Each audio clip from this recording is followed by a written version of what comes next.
Hello साथियों, नमस्कार। स्वागत है आपका अपने चैनल सक्सेस जंक्शन एक कदम सफलता की ओर में। और हम लेकर के आ गए हैं आपके लिए एमपी पटवारी परीक्षा 15 अप्रैल शिफ्ट 2 का एग्जाम एनालिसिस, जहां पर आज हम कवर करेंगे Hindi, English, math, reasoning, GK, science, computer और मैनेजमेंट के महत्वपूर्ण प्रश्नों को। और सबसे पहले आपको बता दें, आज के जो प्रश्न हैं वो हमें नीलेश सेन जी ने भेजे हैं। बहुत बहुत धन्यवाद आपका। इन्होंने बहुत सारे प्रश्न हमको आज भेजे हैं। ठीक है, तो चलिए शुरुआत करते हैं। वीडियो को लाइक कर दीजिए, चैनल को सब्सक्राइब कर लीजिए और वीडियो को शुरू से अंत तक जरूर देखिएगा। लास्ट में हम आपको बताएंगे कि किस सब्जेक्ट से कितने प्रश्न आए हैं और इस शिफ्ट का कट ऑफ कितना जा सकता है। ठीक है, सबसे बड़ा कंफ्यूजन आज यहाँ पर देखने को मिला है छात्रों के बीच में कि एमपी को पढ़ें या फिर नहीं पढ़ें। ये सबसे बड़ा कंफ्यूजन है, क्योंकि सुबह 4 प्रश्न आपके एमपी जीके के देखने को मिले थे, लेकिन इस टाइम मात्र एक प्रश्न रामतनु पांडे वाला आया है। बाकी कोई प्रश्न जो है वो एमपी जीके से नहीं आया है। तो बहुत बड़ा कंफ्यूजन यहाँ पर क्रिएट हो रहा है। अगर हमसे पूछेंगे तो हम यही आपको सजेस्ट करेंगे कि एमपी को पढ़िए, ऊपर ऊपर से पढ़ करके जाइए एमपी केवल। ठीक है, ज़्यादा डीप में पढ़ने की जरूरत नहीं है।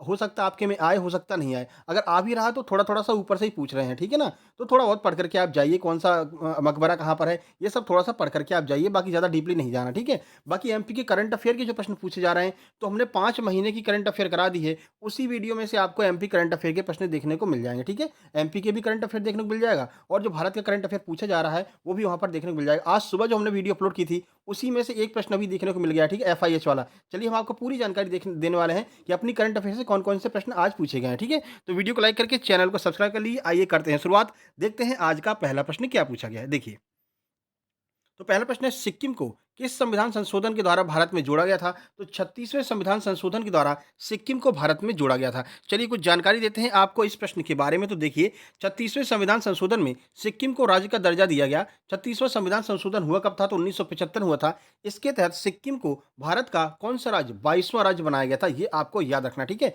अब इस प्रश्न से रिलेटेड आगे और कौन कौन से प्रश्न बन सकते हैं वो भी हम आपको बताने वाले हैं। सबसे पहले एक बात और ध्यान रखिए, 35वें संविधान संशोधन के द्वारा सिक्किम को अधिशासित राज्य का दर्जा दिया गया था। ठीक है, 3500 मत लगा देना। जोड़ा कब गया था, बनाया कब गया था? 36वें संविधान संशोधन के द्वारा। ठीक है, चलिए अब बढ़ते हैं आगे, कौन कौन से प्रश्न और आगे आपसे बन सकते हैं। तो देखिए, अब नेक्स्ट प्रश्न बनेगा, 56वें संविधान संशोधन 1987 के तहत गोवा को भारत के संविधान की पहली अनुसूची में शामिल किया गया था। ठीक है, और ये 25वां राज्य बना था। तो अब आपसे गोवा भी पूछा जा सकता है। अब जब गोवा पूछेगा, कौन सा क्रम है? 25वां। कब जोड़ा गया था? 1987 में। कौन से संविधान संशोधन में? 56वें संविधान संशोधन में। जब गोवा पूछ लेगा तो फिर वो पूछेगा कि जो अपना पौंडीचेरी है उसको कब जोड़ा गया? तो जो पुदुचेरी है भारत के संविधान में, पुदुचेरी की बात करते हैं, तो भारत के संविधान के 14वें संविधान संशोधन, जिसे आधिकारिक तौर पर संविधान का 14वां संशोधन कहते हैं, 1962 के रूप में जाना जाता है, पौंडीचेरी को भारत का जो है एक हिस्सा बना दिया था। तो ये तीनों आपसे पूछे जा सकते हैं, तीनों आपके लिए महत्वपूर्ण है। जानकारी आपको पसंद आ रही तो वीडियो में कमेंट बॉक्स में कमेंट करना कि हाँ ये अच्छी लग रही है कि नहीं लग रही है। साथ ही साथ में इस वीडियो को लाइक भी कर देना।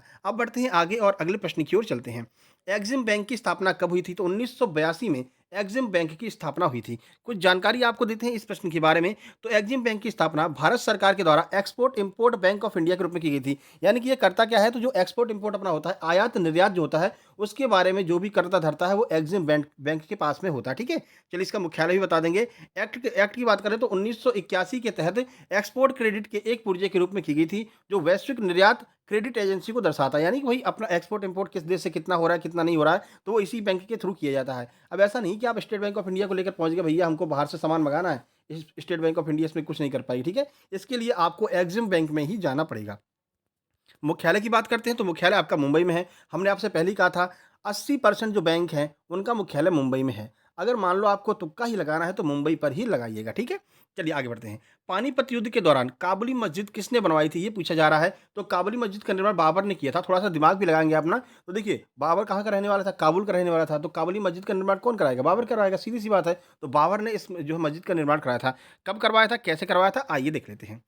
तो काबुली बाग मस्जिद पानीपत में एक मस्जिद है, जिसे 1527 में पानीपत की पहली लड़ाई में सुल्तान इब्राहिम लोदी पर जीत के बाद में चिन्हित करने के लिए सम्राट बाबर ने 1527 में इसको बनवाया था। अब यहाँ से और कौन कौन से प्रश्न बाबर से बन सकते हैं अगर यह बाबर से प्रश्न पूछा गया? तो देखिए, चार बाग शैली जो है, बाग लगाने की चार बाग शैली जो है वो बाबर ने ही इजाद की थी। ये प्रश्न कई बार एसएससी में पूछा गया है, तो आप थोड़ा पढ़ करके जाइएगा, ये प्रश्न पूछा जा सकता है। ठीक है, बाबर का मकबरा कहाँ पर है? तो काबुल में बाबर का मकबरा है, ये भी याद रखिए। बाबर को कलंदर भी कहा जाता था, क्योंकि जब वो भारत से जीत करके काबुल गया था, तो उसने बहुत धन लुटाया था, इस वजह से उसको कलंदर भी कहा जाता है, ठीक है? आगे बढ़ते हैं। भारत में तोपों का सबसे पहले प्रयोग किसने किया था? तो तोपों का सबसे पहले प्रयोग बाबर के द्वारा किया गया था। ये इतने पॉइंट आपको याद रख कर के जाने हैं, बाबर से ये प्रश्न बन सकते हैं। ये सारे के सारे प्रश्न एसएससी में पूछे गए हैं, इसलिए आपके एग्ज़ाम में भी बनने की संभावना है। आगे बढ़ते हैं। तानसेन का वास्तविक नाम क्या था? एकमात्र जो है एमपीजीके का प्रश्न आज यही पूछा गया है, तानसेन का वास्तविक नाम क्या था? और एमपीपीएससी का तो फेवरेट है ये, तो रामतनु पांडे जो है वो तानसेन का बचपन का नाम था, ठीक है? चलिए कुछ जानकारी आपको दे देते हैं तानसेन के बारे में, देखिए। तो तानसेन का असली नाम रामतनु पांडे था। वह हिंदुस्तानी शास्त्रीय संगीत के महान ज्ञाता थे। ग्वालियर से लगभग 50 किलोमीटर दूर ग्राम बेहट में, याद रखना ग्राम बेहट में रामतनु पांडे का जन्म हुआ था। उनके पिता का नाम मकरंद पांडे था, ठीक है? और अगर हम बात करते हैं जो झिलमिल नदी है, झिलमिल नदी के किनारे भी एक उनकी समाधि बनी हुई है, किसकी? तानसेन की, ठीक है ना? और तानसेन के मकबरे की अगर हम बात करते हैं, तो तानसेन का मकबरा पहली बात तो तानसेन सम्राट अकबर के 9 रत्नों में से एक हुआ करते थे, ठीक है ना? 9 रत्नों वाले प्रश्न भी पूछे गए हैं अकबर के, तो वो भी आप एक बार देख करके जाना, ठीक है? तानसेन की समाधि की बात करते हैं, तो तानसेन की समाधि ग्वालियर में स्थित है, हजीरा नामक स्थान पर, और यहीं पर तानसेन समारोह का भी आयोजन किया जाता है, ठीक है? चलिए आगे बढ़ते हैं। अब ये प्रश्न आज सुबह वाली करंट अफेयर में हमने कराया है अक्टूबर की। मैं आपसे कह रहा हूँ अक्टूबर, नवंबर, दिसंबर, जनवरी, फरवरी 5 महीने की करंट अफेयर अलग-अलग 3 वीडियो में हम करा चुके हैं। सबसे पहले हमने जनवरी, फरवरी 2023 को कराया था। उसके बाद नवंबर, दिसंबर 2022 को कराया था, और आज सुबह अक्टूबर 2022 वाला हमने आज आज सुबह ही वीडियो डाला है। वहाँ से ही यह प्रश्न आ गया है। FIH player of the year 2022 किसे दिया गया है? आइए देख लेते हैं। स्पोर्ट्स करंट की अलग से वीडियो बनाई है, उसमें भी ये प्रश्न हमने कराया था, ठीक है? देखिए, हरमनप्रीत सिंह को जो है FIH player of the year का अवार्ड दिया गया है। कुछ जानकारी आपको बता देते हैं, देखिए। तो हरमन सिंह प्रीत के नाम एफआईएच प्रो लीग सीजन में सबसे ज़्यादा गोल करने का रिकॉर्ड है। भारतीय हॉकी टीम के स्टार खिलाड़ी हरमनप्रीत सिंह को वर्ष 2021-22 के लिए पुरुषों के FIH player of the year 2021-22 के रूप में नामित किया गया, ठीक है? मैं एक बार आपसे फिर निवेदन करूंगा, वो तीनों वीडियो करंट अफेयर की जरूर देख करके जाना, करंट अफेयर उसी में से फंस जाएगी, ठीक है मेरे भाई? आगे बढ़ते हैं। अंतर्राष्ट्रीय, अब यहाँ पर एक प्रश्न और बन सकता है इस प्रश्न से रिलेटेड, ये आपको मेन वाला हो गया एफआईएच। अब एफआईएच वुमेन किसको दिया है देख लीजिए। अंतर्राष्ट्रीय हॉकी महासंघ एफआईएच ने मंगलवार को युवा भारतीय एथलीट मुमताज खान को महिला वर्ग में FIH rising star of the year 2021-22 के लिए नामित किया है। यानी कि मुमताज खान जो है वो वुमेन है एफआईएच जो ईयर का, जो अगर खिताब की बात करेंगे महिला वाली, तो वो कौन है? मुमताज खान है, ठीक है? और पुरुष कौन है? हरमनप्रीत सिंह है, ठीक है? अब बढ़ते हैं आगे। इनमें से कौन सी रचना कालिदास की नहीं है, या फिर कालिदास की कौन सी रचना है, यह प्रश्न था। तो अभिज्ञान शाकुंतलम जो है वो कालिदास की रचना है। डेली एक एक रचनाएं पूछी जा रही हैं, जिसकी भी रचना पूछी जाती है उनकी सभी रचनाओं के बारे में हम आपको बता देते हैं, जिससे कि आगे वो प्रश्न अगर आपसे टकराए आप उसको सॉल्व कर सकें। तो देखिए, 3 नाटक जो हैं वो इनके द्वारा लिखे गए हैं। कौन कौन से हैं? अभिज्ञान शाकुंतलम, विक्रम उर्वशीयम और मालविकाग्निमित्रम, ये तीनों नाटक हैं उनके, ठीक है? 2 महाकाव्य हैं, कौन कौन से? रघुवंशम और कुमार संभवम। इसके अलावा 2 खंड काव्य हैं, मेघदूतम और ऋतुसंहारम। अब देखिए, इसकी एक ट्रिक आपको बता दें, जहाँ पर भी आपको लास्ट में ना माँ लगा मिले ऐसे करके ना, क्योंकि इन्हें अपने सारे जो लिखे हैं वो सब इन्होंने संस्कृत में ही लिखे हैं, तो जहाँ पर भी ऐसा मिले तो समझ लेना वो कालिदास जी की ही रचना है। बाकी बात करते हैं, एक प्रश्न आया हुआ था, बहुत कंफ्यूज किया था कि कालिदास मतलब किस राजा के दरबार में रहते थे? तो याद रखना, गुप्त वंश के विक्रमादित्य के 9 रत्नों में से जो है इनको एक माना जाता है कालिदास को। ये प्रश्न एसएससी में पूछा गया, लोग कंफ्यूज हो गए भैया। लोगों को देखो अकबर वाले 9 रत्न याद रहते हैं, शिवाजी के अष्टदिग्गज याद रहते हैं, लेकिन ये नहीं आता, ठीक है ना? तो ये प्रश्न गलत करके आ गए लोग, ठीक है? चलिए आगे बढ़ते हैं। कैप्टन मुश्ताक अली की आत्मकथा कौन-सी है? ये आज पूछा गया था, कैप्टन मुश्ताक अली की किताब पूछी गई थी। तो क्रिकेट रमणी 1967 में कैप्टन मुश्ताक अली ने लिखा था, ठीक है? अब देखिए, और कौन-कौन सी किताबें आपसे पूछी जा सकती हैं आगे एग्ज़ाम में। तो देखिए, क्रिकेट रमणी जो है वो आपका 1967 मुश्ताक अली के द्वारा लिखी गई, ठीक है? वन मोर ओवर 1977 में इरापली प्रसन्ना के द्वारा लिखी गई है। और किताबें देख लीजिए, सनी डेज़ 1977 में सुनील गावस्कर के द्वारा लिखी गई है। इमरान 1983 में इमरान खान के द्वारा लिखी गई। बीटिंग द फील्ड ब्रायन, ये 1956 में ब्रायन लारा के द्वारा लिखी गई, ठीक है? प्लेइंग इट माई वे, ये सचिन तेंदुलकर के द्वारा लिखी गई, आपको याद ही होगा। गोले नामक जो किताब है वो कैप्टन ध्यानचंद की है, ये भी आपको याद रखना है। आगे बढ़ लेते हैं। The test of my life, ये युवराज सिंह की पुस्तक है। ये ऐसी महत्वपूर्ण पुस्तकें हैं जो आगे आपसे एग्जाम में पूछी जा सकती हैं। मेरे भाई, जानकारी पसंद आ रही हो तो कमेंट बॉक्स में जरूर यस करके बताना, ठीक है? अंडर 17 फीफा महिला वर्ल्ड कप का आधिकारिक शुभंकर क्या था? तो हमने आपको अपने स्पोर्ट्स करंट अफेयर वाली वीडियो में बताया था, ईभा जो है वो अंडर 17 का शुभंकर रहा, ठीक है? स्पोर्ट्स करंट अफेयर वाली वीडियो जरूर देख करके जाना। Sports current affair by success junction डालोगे तो आपके सामने आ जाएगा, ठीक है? चलिए कुछ जानकारी आपको देते हैं और कौन जीता ये भी आपको बताते हैं। देखिए, ईवा जो है फीफा अंडर 17 महिला विश्व कप 2022 का आधिकारिक शुभंकर था। ईवा नाम मेघालय की खासी भाषा में लिया गया है, जिसका अर्थ है अच्छी दृष्टि या अच्छी निर्णय वाला, ठीक है? आगे बढ़ते हैं। ईवा का उद्देश्य भारत और दुनिया भर में महिलाओं और लड़कियों को उनकी क्षमता का एहसास कराने के लिए प्रेरित करना था, ठीक है? फीफा अंडर 17 महिला विश्व कप के फाइनल में स्पेन ने कोलंबिया को, ठीक है? स्पेन ने कोलंबिया को हरा करके ये खिताब अपने नाम कर लिया। कौन जीता था? स्पेन जीता था, ठीक है? आगे बढ़ते हैं। पुरुष वाले की बात करते हैं तो पुरुष वाला कौन जीता है? तो कतर में इसका आयोजन किया गया था। अर्जेंटीना जीता था। अर्जेंटीना के कप्तान थे लियोनेल मेसी, ठीक है? ये सारी जानकारी आपको याद रहनी चाहिए। चलिए आगे बढ़ते हैं। हार्ट अटैक आने पर इनमें से क्या होता है? उसमें बहुत सारे ऑप्शन दिए थे, तो उसका सही आंसर है हृदय गति रुक जाती है, ठीक है? हृदय गति का रुक जाना ही जो आपका हार्ट अटैक का कारण बनता है। कुछ जानकारी देख लीजिए। तो आपके दिल की मांसपेशियों को लगातार ऑक्सीजन के साथ रक्त की आवश्यकता होती है, जिसे कोरोनरी धमनियाँ पूरा करती हैं, ठीक है? तो हृदय को रक्त कौन पहुँचाता है? कोरोनरी धमनी पहुँचाती है, ये आपको याद रखना है। यह रक्त आपूर्ति तब अवरुद्ध हो जाती है जब आपके शरीर में धमनियों में जो है प्लाक जमा हो जाता है, जिससे नसें संकीर्ण हो जाती हैं। यानी कि जो आपका फैट होता है ना, फैट, वो फैट जब नसों में जमा हो जाता है तो क्या होता है? वो नसें संकीर्ण हो जाती हैं, हृदय के पास कम रक्त पहुँचता है, हृदय और तेज़ी से पंप करने की कोशिश करता है, और जब हृदय को जो है रक्त नहीं मिलता है तो वहीं पर हार्ट अटैक आ जाता है, ठीक है? अब बताइए, मतलब हृदय के बारे में जानकारी लेना, ये कौन-सी उसके अंदर आता है, कौन-सी मतलब कि शाखा कौन-सी है? तो याद रखना, कार्डियोलॉजी जो है, वो कार्डियोलॉजी हृदय रोग से संबंधित है। हृदय रोग के डॉक्टर को क्या कहते हैं? कार्डियोलॉजिस्ट कहते हैं। ये सारी चीज़ें आपको याद रखनी हैं। आगे बढ़ते हैं। इनमें से कौन-सा पी ब्लॉक का एलिमेंट है? ये पूछा गया था। तो बोरोन जो है वो पी ब्लॉक का एलिमेंट है। बोरोन ऑप्शन में दिया हुआ था। अब पी ब्लॉक हम आपको पूरा पढ़ा दे रहे हैं। कौन धातु हैं, कौन सी धातु हैं, कौन सा हैलोजन है, ये सारा बता दे रहे हैं, क्योंकि यहाँ से प्रश्न डेली आ रहे हैं। तो धातु की बात करते हैं तो देखिए, पी ब्लॉक में एल्यूमीनियम, बोरोन और टिन, ये 3 धातुएँ हैं। इन तीनों का सूत्र ज़रूर याद रखना। आज सूत्र भी सुबह बेरियम, उसका क्या नाम है, ब्रोमीन का सूत्र पूछा गया था सुबह वाली, हमने जब एनालिसिस कराया था, सुबह बताया था ना आपको, ठीक है? अधातु की बात करते हैं तो सिलिकॉन, जिसे एसआई कहते हैं, जर्मेनियम, ये दोनों किस में आती हैं? अधातु में आती हैं, ठीक है? चलिए अब आगे बढ़ते हैं और देख लेते हैं। नोबेल गैस की बात करें तो देखिए, नोबेल गैस में हीलियम, जिसे He कहते हैं, नियॉन जिसे Ne कहते हैं, ऑर्गन जिसे Ar कहते हैं। ऑर्गन वाला भी पूछा जा चुका है कि जो आपका बल्ब होता है, बल्ब, उसमें कौन-सी गैस भरी जाती है? तो अक्रिय गैस या फिर ऑर्गन भरी जाती है। आज सुबह हमने आपको कराया था, ठीक है? चलिए हैलोजन की बात करते हैं तो इसमें क्या होता है? Fluorine, chlorine, bromine. आज सुबह ब्रोमीन का पूछा गया था सुबह वाली शिफ्ट में। Br किसका फ़ॉर्मूला होता है? तो ब्रोमीन का फ़ॉर्मूला होता है, ठीक है? को इसमें शामिल किया गया है। अब इससे क्या हो गया? आपका पूरी जानकारी भी मिल गई आपकी, हैलोजन कौन-सा तत्व है, कौन-सा धातु है, कौन-सा अधातु है, कौन से निष्क्रिय गैस है। ये पी ब्लॉक की पूरी जानकारी आपको मिल गई। सबके सूत्र भी आपको याद हो गए। अब यहाँ से आपके 2 से 3 प्रश्न बन सकते हैं, ठीक है? चलिए अब बढ़ते हैं आगे और अगला प्रश्न देखते हैं। पृथ्वी में कौन-सा प्रदूषण पाया जाता है? उसमें ऑप्शन दिया था वायु प्रदूषण और सौर प्रदूषण, ऐसा तो कुछ है नहीं। पृथ्वी में हमेशा मृदा प्रदूषण ही पाया जाएगा। अब मृदा प्रदूषण क्यों होता है, वो भी आइए देख लेते हैं। तो देखिए, कीटनाशकों, उर्वरक, रसायन, रेडियोधर्मी अपशिष्ट, जैविक खाद, अपशिष्ट भोजन, कपड़े, प्लास्टिक, कागज, चमड़े का सामान, बोतलें, टिन के डिब्बे, सड़े हुए शव आदि जैसे प्रदूषक मिट्टी में मिल जाते हैं और मिट्टी को प्रदूषित करते हैं, और इसी को हम क्या कहते हैं?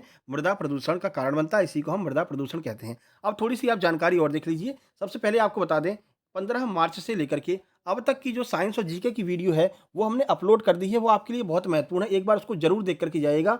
वहाँ से 4-5 प्रश्न रिपीट हो रहे हैं, ठीक है ना? तो 15 मार्च से अब तक की सर्च कैसे करेंगे? तो उस पे डालना आपकी 15 मार्च सक्सेस जंक्शन, बस इतना डाल दोगे तो आपके सामने 3-4 वीडियो आ जाएँगी। एक तो जीके साइंस वाली आ जाएगी, एक कंप्यूटर वाली आ जाएगी और एक प्रबंधन की केस स्टडी वाली वीडियो आ जाएगी। कोशिश करना कि तीनों देख कर के आप जाना, ठीक है? चलिए आगे बढ़ते हैं।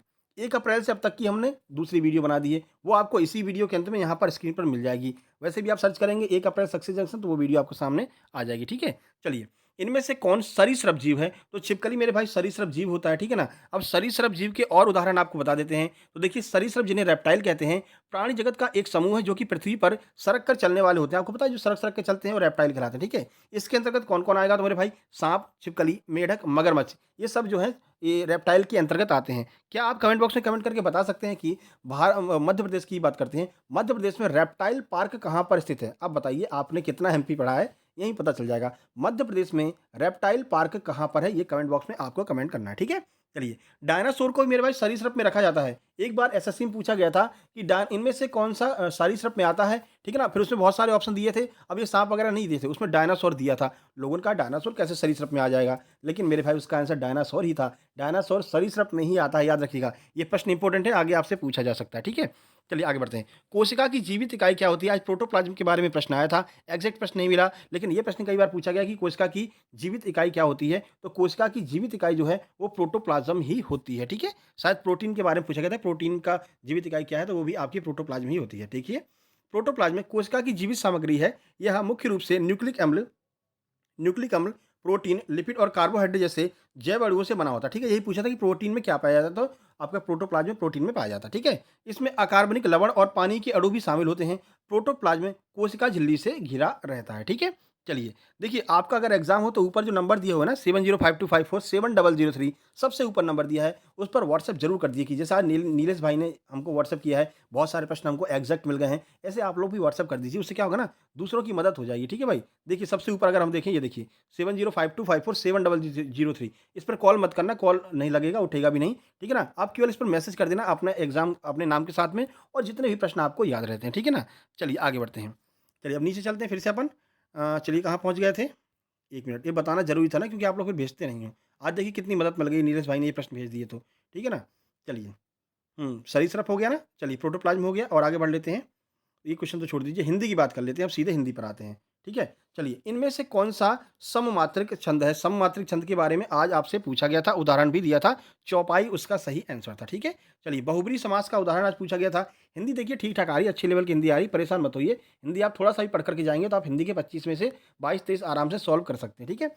श्लेष अलंकार का उदाहरण था, समूहों का पता लगाते हैं। देखिए ऐसे 2 दिए हुए थे, ये आपके जैसे धरा और धरणी दिया हुआ है। ठीक है? और इनसे मैच करता हुआ नीचे कौन-सा, ये आपसे पूछा गया था। ऐसे प्रश्न आपको देखने को मिले। ठीक है? 2 से 3 प्रश्न आज काल से भी देखने को मिले थे। ठीक है? उसके बाद में पर्यायवाची के 2 से 3 प्रश्न थे, उपसर्ग प्रत्यय से प्रश्न थे, कर्मवाच्य, कर्तवाच्य से भी प्रश्न देखने को मिला है, शुद्ध अशुद्ध वाक्य वाला प्रश्न मिला है, और वर्तनी शुद्धि से भी प्रश्न आए हैं, और वाक्यों को क्रम में लगाना, जो पैराजंबल जैसे इंग्लिश में आ रहा है, वैसा ही पैराजंबल आपको हिंदी में भी देखने को मिला है इस वाली शिफ्ट में।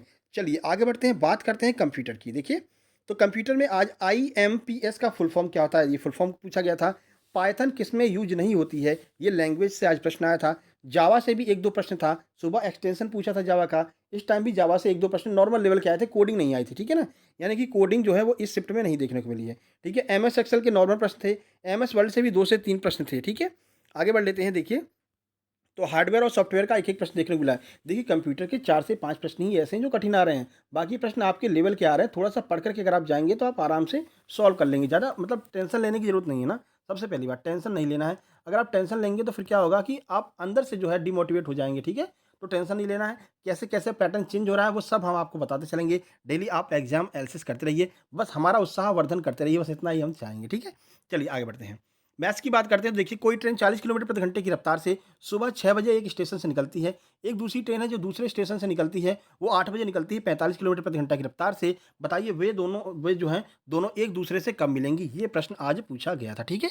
तो देखिए, आपके मैथ में कैलकुलेटिव प्रश्न आ रहा है। ठीक है? जिसने हमारे पास ये प्रश्न भेजा है उनसे पर्सनली जो हमारी बात हुई कुछ बच्चों से, तो उन्होंने ये बताया था कि सर प्रश्न देखने में बड़े लग रहे हैं, लेकिन जब आप सॉल्व करेंगे ना तो वो वैल्यू जो है वो कट जाती है लास्ट में आकर के। मतलब 2-2 लाइन में सवाल सॉल्व हो जा रहे हैं, बस देखने में बड़े लग रहे हैं। ऐसे सवाल आ रहे हैं। ठीक है ना?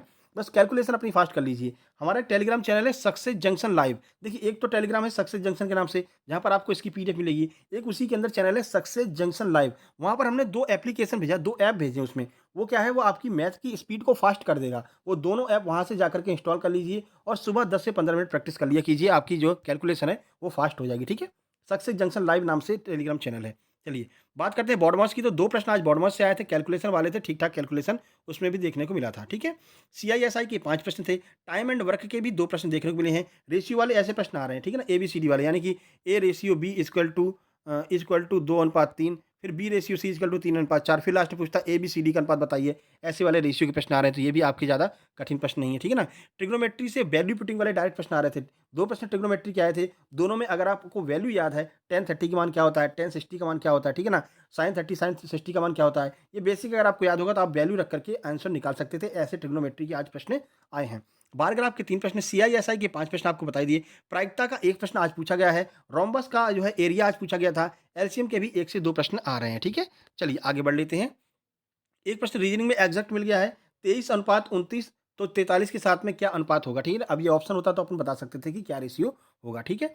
ब्लड रिलेशन के 2 प्रश्न हैं, सिटिंग के 2 प्रश्न हैं, और जम्बल्ड जो होते हैं, जम्बल्ड वाले भी 2 प्रश्न हैं। जम्बल्ड का मतलब होता है बीच में से वो नंबर गायब कर देते हैं, फिर आपको ऑप्शन में वो नंबर दिए रहते हैं, उसमें से आपको बताना रहता है कि क्या इसमें से गायब किया, ठीक है? साइलॉग के 3 प्रश्न आज साइलॉग के थे। नंबर सीरीज़ के 2 से 3 प्रश्न देखने को मिल रहे हैं। एनालॉजी के भी 2 से 3 प्रश्न और चाइनीज़ कोडिंग देखने को मिल रही है। वो चाइनीज़ कोडिंग का मतलब समझ रहे हैं? A@B का मतलब है ये, B@C का मतलब है ये, A+B का मतलब ये है, A% B का मतलब ये है। ऐसी वाली जो कोडिंग होती है, वो भी आज देखने को यहाँ पर मिली है। बाकी जो नॉर्मल आपके पूछे जाते हैं, वो पूछे जा रहे थे। आज जो है वो रीजनिंग कम आई है, ठीक है ना? लगभग 18 प्रश्न ही आपको रीजनिंग को देखने को मिले हैं। बाकी सारे के सारे प्रश्न आपके मैथ के थे। लगभग आज 40 प्रश्न आपको मैथ के देखने को मिले हैं, ठीक है ना?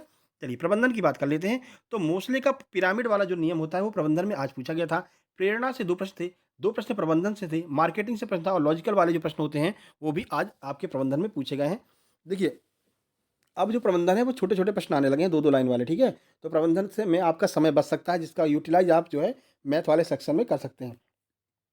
अगर आपका कुछ दिनों बाद पेपर है अगर आपका, तो एक काम आप कर लेना, success junction live channel join कर लेना। वहाँ पर वो जो दोनों हमने ऐप डाले हैं मैथ वाले, वो ज़रूर डाउनलोड कर लेना। उससे आप सुबह जो है 10-10 मिनट प्रैक्टिस करते चलिए, तो आपकी कैलकुलेशन थोड़ी-सी फास्ट हो जाएगी।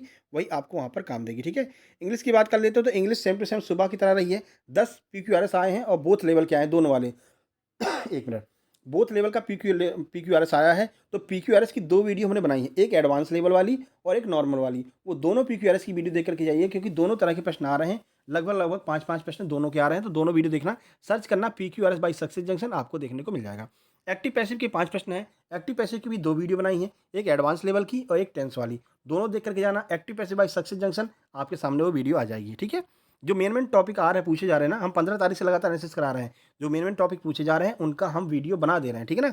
जिससे जो हमारे साथ में जुड़ा हुआ है, उसको बिल्कुल भी परेशानी ना हो। नरेशन के इस शिफ्ट में 4 से 5 प्रश्न देखने को मिले हैं। नरेशन की जो एक वीडियो है, वो हमने बना दी है, जो नॉर्मल लेवल की टेंस वाली होती है। जो एडवांस लेवल की होती है, वो मेरे भाई मैं कल बना दूँगा हर हाल में। क्योंकि एडवांस लेवल के 2 से 3 प्रश्न देखने को मिल रहे हैं और पार्ट 2 बहुत टाइम से पेंडिंग में है। कल सुबह आपको नरेशन का पार्ट 2 मिल जाएगा 7 साढ़े 7 बजे के समथिंग। अब कमेंट बॉक्स में आपको कमेंट करके ये बताना है, आप हिंदी की वीडियो चाहते हैं या फिर नरेशन का पार्ट 2 चाहते हैं। देखिए, हिंदी तो देखो आप कर लेंगे आराम से, है ना?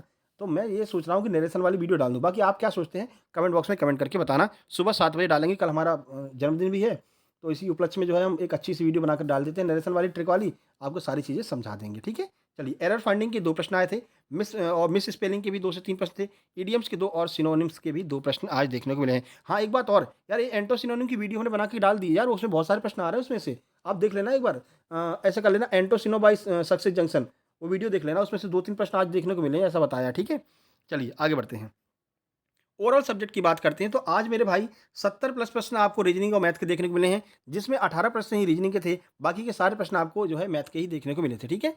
साइंस जीके के 40 प्लस प्रश्न हैं। इंग्लिश के लगभग 22 प्रश्न आज हैं। मैनेजमेंट के वही 15 प्रश्न हैं। हिंदी के 25 प्रश्न हैं और कंप्यूटर के भी 12 लगभग 22 प्रश्न जो है कंप्यूटर के भी देखने को मिले हैं, जिनमें 4 से 5 प्रश्न ही एडवांस लेवल के थे। बाकी जो है आप आराम से सॉल्व कर सकते थे, बेसिक नॉलेज वाले जो प्रश्न थे।